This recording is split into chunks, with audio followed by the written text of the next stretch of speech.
constant. They build roads, then they're too small, they tear them down, build them again. They build buildings, population goes up, they have to tear them down. It's going on all over. Airports being reinvigorated. Next one.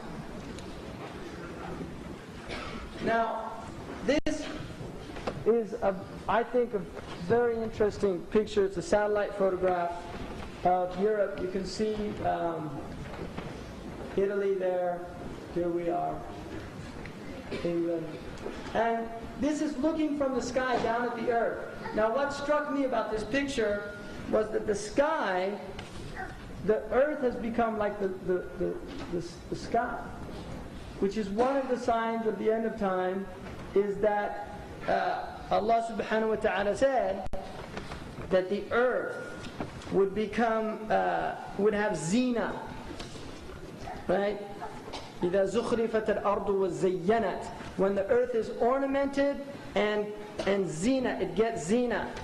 وَظَنَّ أَهْلُهَا أَنَّهُمْ قَادِرُونَ عَلَيْهَا.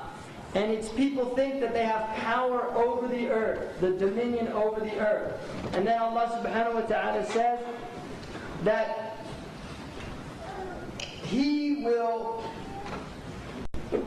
then, His affair will come.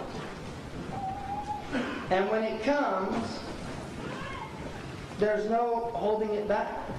It comes by night or by day, laylan aw nahara. Al-Umari radiyallahu anhu said, laylan aw nahara, depending on where you are on the earth. But some places it would be night, some places it would be day. And so this is, I think that's a really interesting. The other sign is that it says in the Quran, إِذَا النُّجُومُ طُمِسَتْ, when the stars are put out of the sky. Al-Umari rahimahullah said that also was something that happened in the world before. Now, because of the massive electrical lights all over Europe, the stars are no longer seen at night. They've been put out by these lights themselves. So the night sky is no longer visible. In fact, astronomers have complained about. Next one. That's it. So, now, what time is it? 29 after 9. But we've been going a long time here. Yeah, about 9.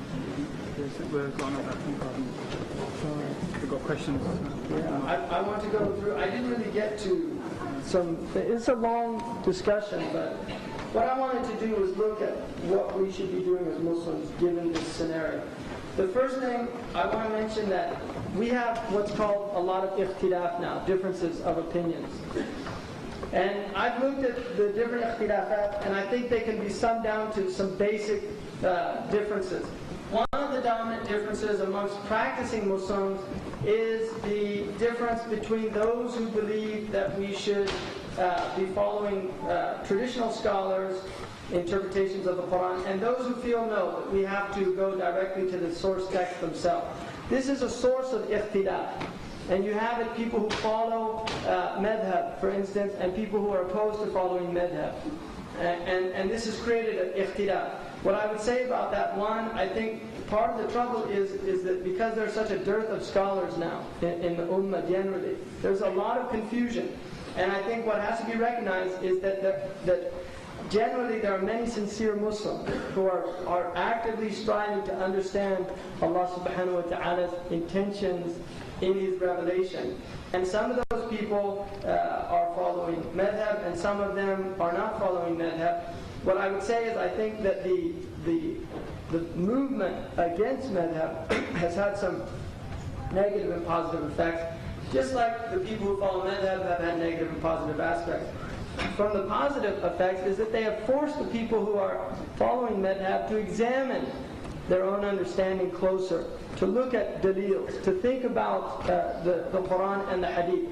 And while there's a danger inherent in that a person who is not of that level of scholarship where they can do that with any wisdom, that's the danger that lies. But nonetheless, it's even forced scholars to have to begin to write their books using proofs and things. So there are some positive things about that, and there's been a reinvigoration in other aspects that have resulted in that. On the other hand, some of the more necessary, and I'm doing this, it's like I don't want to offend anybody. This is for I'm putting things out from my own personal experiences. On the other hand, one of the dangers and the sad things is that there's been a lot of attacking and takfir and tasfiq and tabdi' of people, of saying this person's a fasiq or a mubtada'. And one of the things that the ulama said is that every group always calls groups that disagree with them mubtada'. It's well known in hadith methodology. So whenever a person was accused of being a mubtada', the muhaddithun would actually have to look and make sure that it just wasn't people that didn't like them that were saying that. So one has to understand that. How that can be resolved, I think generally the resolution comes as people's knowledge broadens from both points of view. You have ignorant people who follow madhab who become obstinate about their own position. For instance, there are many people that Hanafi madhab or nothing. And if you don't do the dua after the Jum'ah khutbah, it's a bid'ah. And then there's people say that the dua after the khutbah is a bid'ah. And then you have people, this just happened recently in California, that's why I'm even mentioning it. There was an argument, because the imam didn't do the dua after, he was a guest imam, and there were some people who were Hanafi said, do the dua. And then somebody got up and said, it's a bid'ah, don't do it. And again, this is a common occurrence in our masjids. What I would say about that, the most important, and if you get one thing from tonight, the most important thing we all have to remember is that our ummah has many different understandings, and many of them are valid, and many of them are not. But if the ummah disagrees on a matter at a scholastic level, and disagreement is recognized as a valid disagreement, it is prohibited to condemn it. It is prohibited to condemn it. The Maliki scholars consider it a bid'ah makruha, to do the dua after the prayer. The Hanafi and the Shafi'i scholars consider it to be permissible. Because of that difference of opinion, and even the Malikis would say you can't condemn it because it's only at the level of makruh, it's not muharram, and the makruh is not condemned. You can encourage somebody to leave the makruh, but you cannot condemn them and attack them for doing the makruh because there's no punishment attached to it.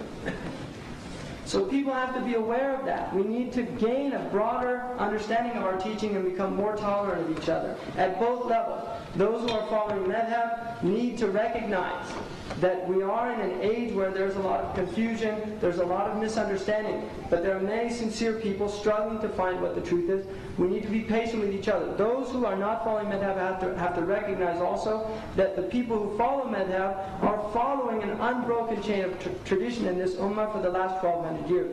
That we have no scholars that in the history of Sunni Islam that do not have one of the four imams after their name, including Ibn Taymiyyah al-Hanbali rahimahullah, Ibn Qayyim al-Jawziyah al-Hanbali rahimahullah, Ibn Rajab al-Hanbali rahimahullah. These in their book, Ibn Taymiyyah rahimahullah says in his fatwa many times, قال إمامنا, our imam, meaning Ahmad ibn Hanbal.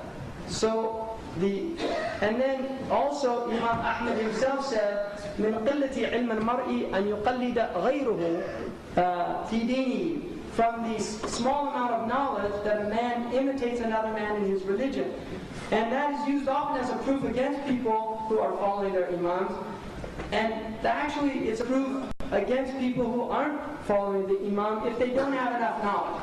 If you are a mujtahid, then you must follow the Quran and the Sunnah without recourse to the opinions of men. If you have not reached the level of mujtahid, then you fall under the category in the Quran, فَاسْأَلُوا أَهْلَ الذِّكْرِ إِن كُنتُمْ لَا تَعْلَمُونَ. Ask the people who know if you yourselves don't know. The next difference that we find very common is between the Sufiya and the Fuqaha, broad strokes. We don't really have real Sufiya anymore, and we don't really have real Fuqaha, and so it's